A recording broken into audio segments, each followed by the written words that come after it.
I'm your co-host Nkenge. And I'm your co-host Pretty Nick. And today we're talking about a stud specialty, cheating.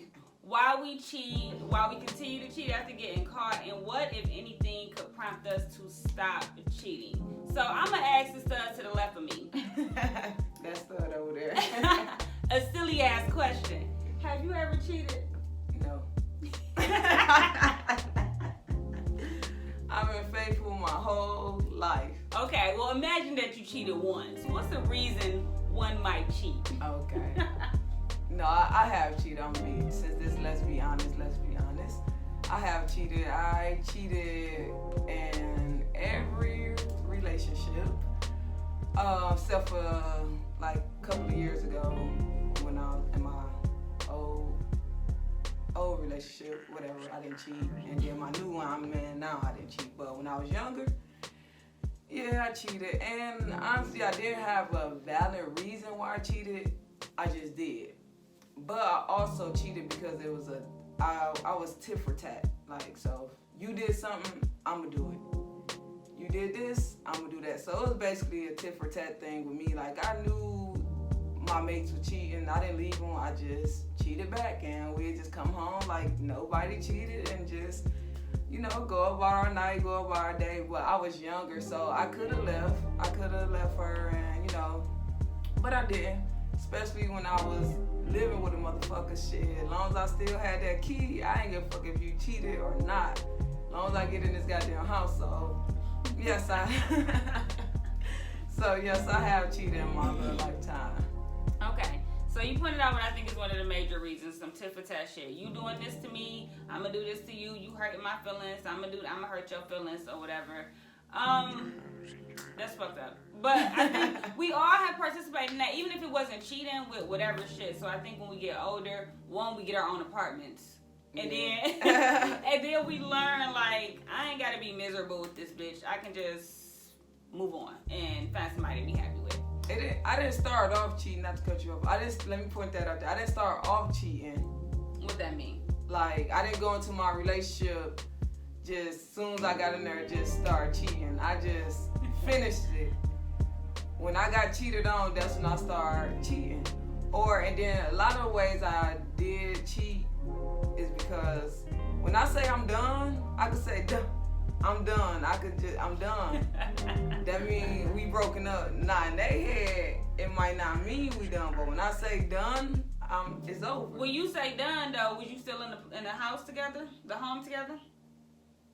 Yeah. Was you still doing girlfriend shit?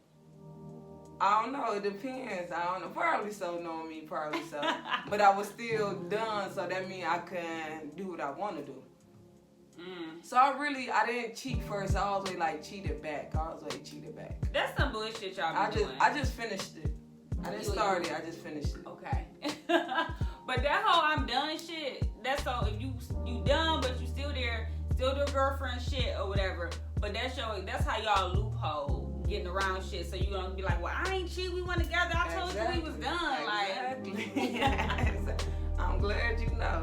To all the young films watching, don't let these niggas out slick you when they hit you with that. Believe them, and get to moving like y'all done, okay? Because they already moving like they done. I think one of the other reasons, though, as a queer person or a lesbian, one of the reasons a lot of us cheat is we don't really peak until later in life, because you figuring out you gay, you figuring out your look, how to work that and all that shit. Then all of a sudden you like 20-something in the gay clubs and you find out you fine as hell. It'd be like a surprise, like, yeah. The bitches love me. Wait a minute, Back then they didn't want me. Now I'm hot. They all on me. It's that queer lesbian glow up that hit you a little bit later once you figure out your vibe and your look and shit. Then it's hard because we so in love. We done met somebody when we wasn't glowed up, and we in love. We gonna marry you. We gonna do all this shit. Then we go outside, find out we fine, and it's like, wait, she got a vibe. She got a vibe. Oh shit, we just talking. We just friends. I mean, she cute, but then you get in one argument with your nigga, and it's like, I'm about to come over, and next thing you know, you cheating. Then how do you get out of that? Like, how do you just exit it and I would say that happened to me. I got into an early relationship when I was still in high school. I was what grade I was in? I think I was in 11th when I met my first girlfriend. And we was together for years, but she met me when I was just, fresh on the scene, and I didn't know nobody. She didn't know nobody. She wasn't even, a lesbian or whatever. So she called me at the early stage. She actually called me at I won't say ugly because I was never ugly, but she called me at my little fresh beginning stage when I wasn't like popping yet, So once I did start popping, like you said, going to the club, feeling yourself and this and that. So yeah, that definitely happened to me. I cheated a lot during that time. Now I'm not proud about it, but I was young. And the bitches was blowing my head up, on my neck and this. So I didn't know how to control. I'm like, I got a girlfriend, but damn, these bitches on my head. So it was just like, they was geeking me up. So I didn't know what the fuck to do. Oh, you know what to do, nigga. You cheated. That's what you know. Yeah, I know. I didn't know how to be faithful. And we was together for years. So I'm like, damn, we got years in. And like, I don't want to let these years go, but I don't want to let these hoes go either. So I'm just like, fuck it. And eventually, their relationship just was up and down, on and off thing. So yeah. Which I think is another thing though, is committing too fast, right? Yeah. Like even I feel like we been doing that shit, young, grown, whatever. You meet somebody, you immediately wanna, whatever, feel them, vibe with them and shit.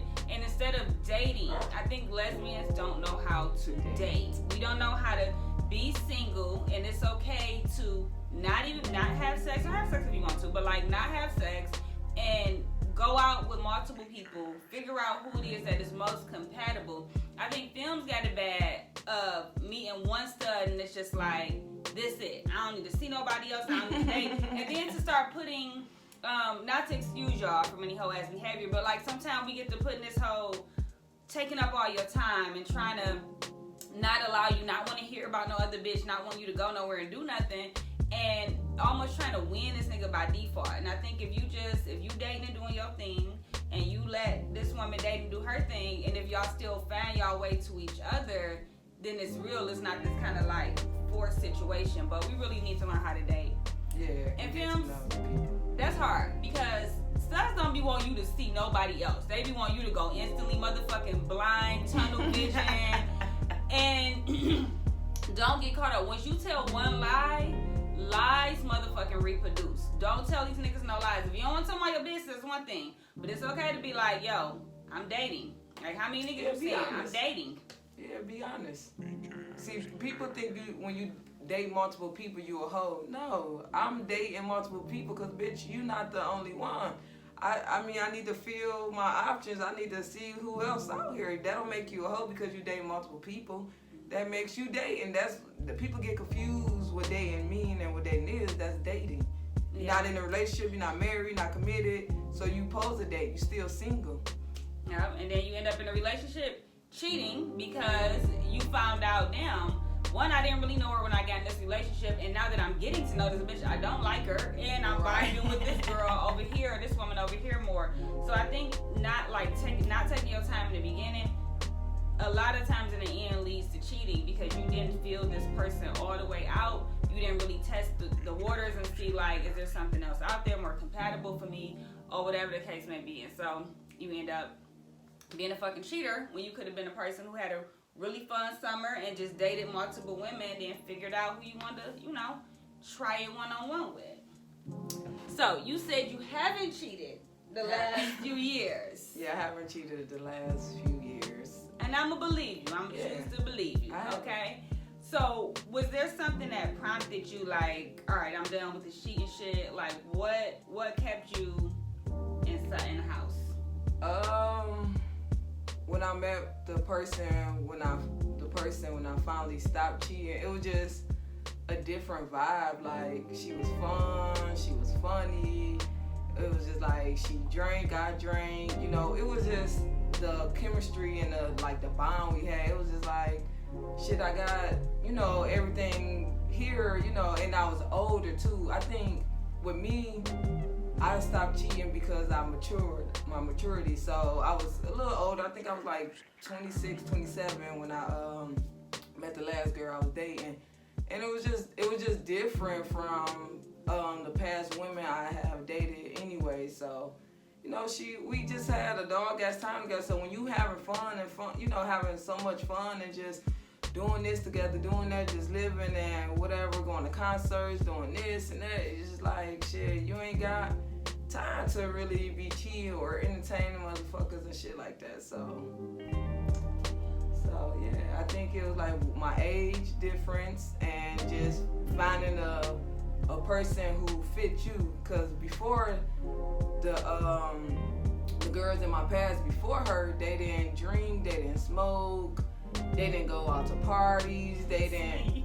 That's why y'all be getting cheated. When you said she was fun, I was like, damn. Yeah, not a fun bitch. But it fits your personality, because I'm an outgoing person, so I'm not made for no boring person who just want to sit in the house and do nothing, don't want to go outside, or just want to go to work every day, all day. Like, that's not for me. Like, I'm not a party person, but I'm fun. I'm outgoing, and a boring person is not fit for me. So once I got with the girl who, you know, like to hang out, like to party, like to do this, I'm like, cool, shit, what I need to cheat for? And she was she was a loving, caring, she was a good woman, so I didn't have really no reason to cheat. Okay. So it was maturity and finding a person that vibe with you. What advice do you have for the bitches that's not fun, that keep getting cheated on? Well, let me turn to you then, motherfucker. Co-host, you just gotta find somebody that, you know, that you rock with, that rock with you, you know what I'm saying? Like, find somebody that's on your level, first of all. Don't lower your standards for someone and they down here and you up here. That's first and foremost. Yeah. That's just with life, because you doing so good. Don't date nobody who doing, I ain't saying don't give a nigga a chance, but right. Don't date nobody that's way under here and talking about, no, I ain't doing this, no, I ain't going here with you, no, I don't do that. Like, damn, bitch, I do this, you don't do nothing. So that's number one. Then just find somebody you rock with. Like you said, you don't drink, you don't smoke, you don't do nothing. Try to find somebody, you know, up in that area that don't drink, that don't smoke, that just like to go to church and libraries and shit, you know. I don't fucking go to church. Okay, so I hear you. Compatibility is major. Compatibility can keep people from cheating, because then you found a partner to rock with you through life, and they're not kind of looking over there like, damn, she look like she having the most fun over there. I should head that way. Yeah, okay. Sometimes it don't even have to do with looks or how you dress and how your body looking and all that. It's just basically sometimes personality. Yeah. So yeah, for sure. Have you cheated? And you know, with not just physical, you know, with cheating, I'm about to define cheating. Entertaining. Fucking DMing. Flirting. I could keep going. All that is cheating. All that shit on your other fingers for sure. So I cheated on everybody that I was with up until honest. Everybody. And sometimes it was cheating back, sure, but sometimes, you know, I don't know. Sometimes I didn't even have validation. I just was like, you probably cheating or whatever, so let me have this backup plan.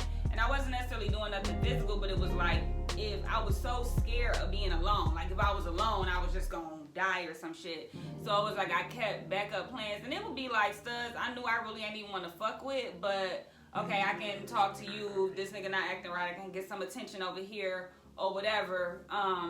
So I did that, and so then you did cheat. I did cheat. I did that. I kept say it. Own your shit, right? Did cheat. I kept backup plans, right? Which was funny though, because when a relationship would end, I didn't even fucking want to fuck with the backup plans, because I'd be looking at them like, what type of weak nigga is you that you will fuck with somebody else's bitch? Oh, and then, so don't be a backup plan, because the bitch really not even gonna respect you for real.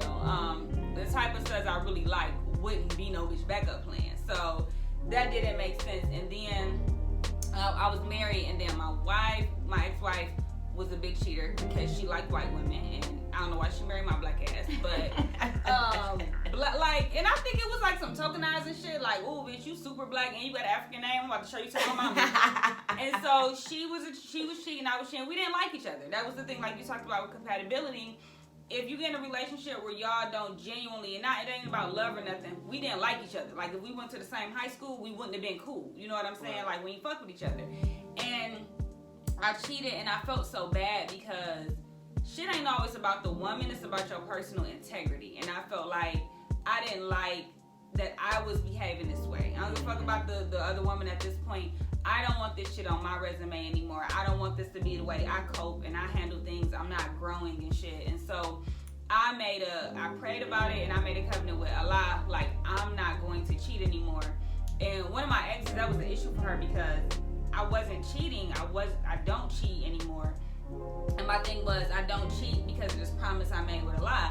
And she was like, well, no, you should just love me enough. And I'm like, I don't feel that. I can love you and like 10 other bitches. Like it don't move that way because I like women. You know what I mean? I like the company of women. I like all of this shit. So for me, it's like, you better go ahead and let me lean into Allah because I ain't gonna break no promises there. Period. Bitch, I might come to you and confess. I don't want to have to answer to Allah. I don't give a fuck about answering to you. I can leave. Right. So that's really when I stopped. When I was like, one, I hate lying because I was always taught. I think a lot of us are taught that lying is a sign of fear. And when I'm lying, I feel like, oh, I'm scared of this bitch. I ain't scared of nobody. You know what I'm saying? And so, like, who gonna whoop my ass? Right, exactly. And so I don't want to be in a situation where I have to lie. And I just didn't want to be a cheater for my own personal integrity. But women still be having a problem with that. Women are really caught up in like this idea of like love. Like you should love me so much. And it's like, I love God and I'm not gonna cheat because of that promise. So I am no longer a cheater. I do not keep backup plans. I do not cope in that way. And what I learned for women that do that right now, what I learned is these niggas not going nowhere. If you are single for a while, you're not gonna disappear off the earth. You gonna be okay. You don't have to kind of keep that mess in your life. It'll really keep you from reaching your full potential for other things. Because she can take a lot of time and money and shit that you could be committing. Some of y'all ain't started your business because you got two niggas, to be honest. For real, back in the day, it was cool to have, side pieces and all the extras. Right now, shit, you couldn't pay me to cheat. For one, I have a good ass woman right now. I wouldn't dare cheat on her. For two, it's just, like you said, it takes too much time. I got to buy her something. Then the motherfucker got kids, got to buy the kids. I got to do this. Fuck that. I can't afford cheating. I don't have that much money. It's not a good investment. It's not a good return. And motherfuckers ain't asking for Happy Meals no more. They want seafood boils and shit. Fuck you. Nah. I'm straight. So, if you are a reformed cheater, let us know what stopped you from cheating, what keeps you faithful. Is it personal integrity? Is it the woman you with? Is it just how you feeling? Did you get old and tired of the shit? What is keeping you from cheating? Or if you still cheating, why are you still cheating? Because that's sweet. If you a stud, that's sweet. Keep doing it. No, I'm not going to support that. But message Nick if you a cheating stud. I'ma tell. I be telling Nick all the time. Nick ain't cheating on a girl or doing nothing crazy. But I just, for no reason, I be like, whatever, Nick. You know I snitch. Like, I snitch on all studs. So don't tell me shit. Man, don't tell her nothing. Until next time, we'll see y'all on the next Let's Be Honest.